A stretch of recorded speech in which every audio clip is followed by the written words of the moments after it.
When I was 72 years old, my doctor sat across from me, closed my file, and said 4 words I will never forget: "There is nothing left." My blood sugar had been climbing for 11 years. I was on 3 medications. My kidneys were starting to show the damage. My feet burned at night like I was standing on hot coals. My vision was blurring at the edges, and the man who had been treating me for 2 decades looked me in the eye and told me we had run out of options. That was 31 years ago. This morning, I woke up at 5:30, made my own breakfast, walked to my mailbox and back without holding anything for balance, and checked my blood sugar the way I do every single morning. It read 94. For context, a healthy non-diabetic adult typically reads between 80 and 99. I am 103 years old, and my blood sugar is normal. It has been normal for over 2 decades. I need to tell you how that happened, not because it is a miracle. I do not believe in miracles the way most people use that word. I believe in things that work and things that do not work, and I believe that a very large number of people are suffering right now from something that could be different if they knew what I know. My grandmother knew it. She tried to tell people her whole life, and nobody listened because she was just an old woman in a kitchen who never went to medical school. She was also never sick a day in her life past the age of 50, and she died quietly in her sleep at 96, with a mind sharp enough to recite poetry she had memorized as a girl.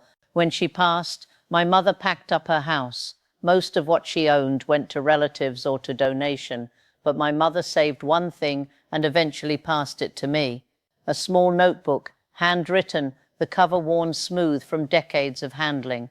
Inside were recipes, not just ingredients and measurements, but notes, observations, things my grandmother had written to herself over 50 years about what she noticed when people in her village ate certain things, what happened to their health, what changed, what didn't. She had no scientific vocabulary for any of it.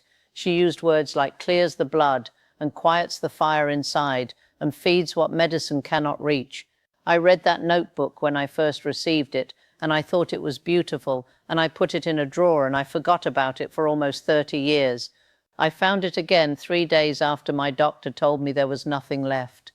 I was cleaning out a closet, not for any particular reason, just the kind of restless movement a person makes when they have received news they do not know what to do with, and my hand found the spine of that notebook behind a box of old photographs. I sat down on the floor of that closet, and I read every page, and this time I read it differently. This time I was not reading it as a grandchild looking at a beloved woman's handwriting.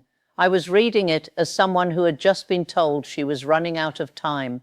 The first thing my grandmother wrote about was something so simple I almost dismissed it entirely. She called it the morning drink that wakes the body before food arrives. The ingredients were raw apple cider vinegar, the kind with what she called the mother, still clouding the bottom of the bottle, warm water, a small amount of cinnamon, and something she referred to only as the bitter root, which took me several weeks and a conversation with an older cousin to identify as berberine containing barberry root, which her village had used for generations and which I later discovered has been studied extensively by researchers in China and Europe for its effect on blood glucose regulation.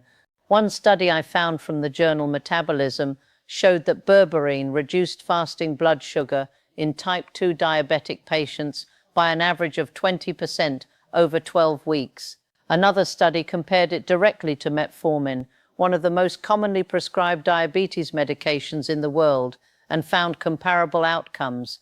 My grandmother did not know any of this. She just knew that the people in her village who drank this every morning before eating seemed to stay healthier longer than the ones who didn't. She had been watching and writing for 50 years. I made that drink the next morning. I have made it every morning since. But that was only the beginning of what the notebook contained. My grandmother wrote extensively about what she called the way food fights inside you. She had noticed, through what must have been decades of careful observation, that certain combinations of foods produced what she described as heat and swelling in people who ate them regularly. while other combinations seemed to cool and settle the body.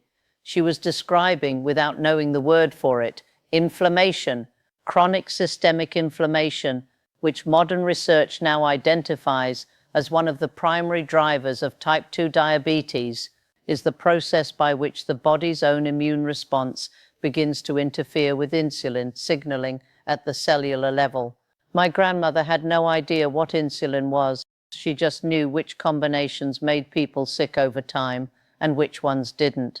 She had stopped combining refined starches with sweet things at the same meal, not because she understood glycemic load or the way that combination creates a glucose spike that exhausts the pancreas over years and decades, but because she had watched it happen to people she loved and drawn a conclusion. She had also stopped eating after the sun dropped low in the sky, what we would now call time-restricted eating or intermittent fasting, something that research from the Salk Institute and multiple other institutions has since shown significantly improves insulin sensitivity and reduces the inflammatory markers associated with metabolic disease. My grandmother called it giving the body time to finish its work before asking it to start again. I adopted both practices within the first 2 weeks of reading that notebook. The third thing she wrote about, I want to share carefully because I do not want you to hear it as a miracle claim. I am not making miracle claims. I am telling you what happened to me and what I believe based on my own experience, and the research I have spent years reading since my recovery contributed to it. My grandmother wrote about what she called the weight we carry that has no name. She was not a spiritual writer in any formal sense. She did not attend church regularly, but she had observed, across a lifetime of watching people, that the ones who held on to old anger, old grief, old unfinished arguments with people who had been dead for years, those people seemed to age faster, their bodies seemed to fight harder, as though they were always at war with something even when nothing was attacking them. She wrote, "A woman who cannot put down her sorrow will carry it in her blood." I read that sitting on the floor of my closet, and I cried for the first time since my diagnosis, because I knew exactly what she meant, and I knew exactly what I was carrying. I had been carrying my husband's death for 9 years, not grieving it, carrying it. There is a difference. Grieving moves, carrying stays still. I had been carrying a version of his last months that I had never allowed to resolve, a collection of things I had not said, and things he had not said. And one specific afternoon that I had replayed thousands of times without resolution, I had been carrying a rupture with my oldest daughter that we had papered over with polite phone calls but never actually repaired. I had been carrying a version of myself from 40 years earlier, a woman who had made choices she still judged herself for quietly and without mercy. None of this was visible to anyone around me. I was considered a cheerful person, a strong woman, the kind of grandmother who bakes and remembers birthdays and never complains. The tape was running anyway, quietly, continuously, generating in my body, as the research I later read in psychoneuroimmunology would describe it, a sustained low-grade stress response that kept my cortisol elevated, my immune system dysregulated, and my inflammation markers high in ways that no medication was able to adequately address because no medication was aimed at the actual source. I cannot tell you exactly when things shifted. It was not a single moment. It was more like a slow change in weather. I began doing something my grandmother had described in the last pages of the notebook, something she called the evening release, which was simply sitting quietly before sleep and going through the people and moments she was holding and consciously, deliberately choosing to wish them peace. Not forgiving in the sense of declaring what happened acceptable, not pretending the wound had never existed, but choosing, as an act of will rather than feeling, to release her claim on the outcome, to stop requiring the story to end differently than it had ended. She wrote that she did this every night for the last 40 years of her life, and that it was the most important health practice she had ever developed, more important than the morning drink, more important than the way she ate. She wrote, everything else cleans the body from outside. This cleans it from inside where the sickness actually starts. 6 weeks after I began all of this together, the morning drink, the food combinations, the time-restricted eating, the evening release, my blood sugar had dropped 31 points. My doctor ordered a repeat test because he did not believe the first result. The repeat confirmed it. At my 3-month appointment, he sat across from me with a different expression than the one I had last seen and asked me what I had changed. I brought him the notebook. He read the relevant pages slowly, turned them over, and said something I have thought about many times since. He said, "I cannot explain the mechanism for all of this, but I cannot argue with a blood panel." He reduced one of my medications that day. Within 8 months, I was off all 3. I want to be precise about something. I am not telling you that a notebook cured my diabetes. I am telling you that my grandmother had spent 50 years observing human health in the absence of modern medicine and had arrived, through nothing but careful attention and honest record-keeping, at a set of practices that, when I applied them together, produced a result that my doctor described as, in his words, genuinely unusual. The science that explains why most of them work now exists. The studies are real, the mechanisms are understood. My grandmother did not have access to any of that. She just paid attention to what she saw for longer than most people are willing to pay attention to anything. I am 103.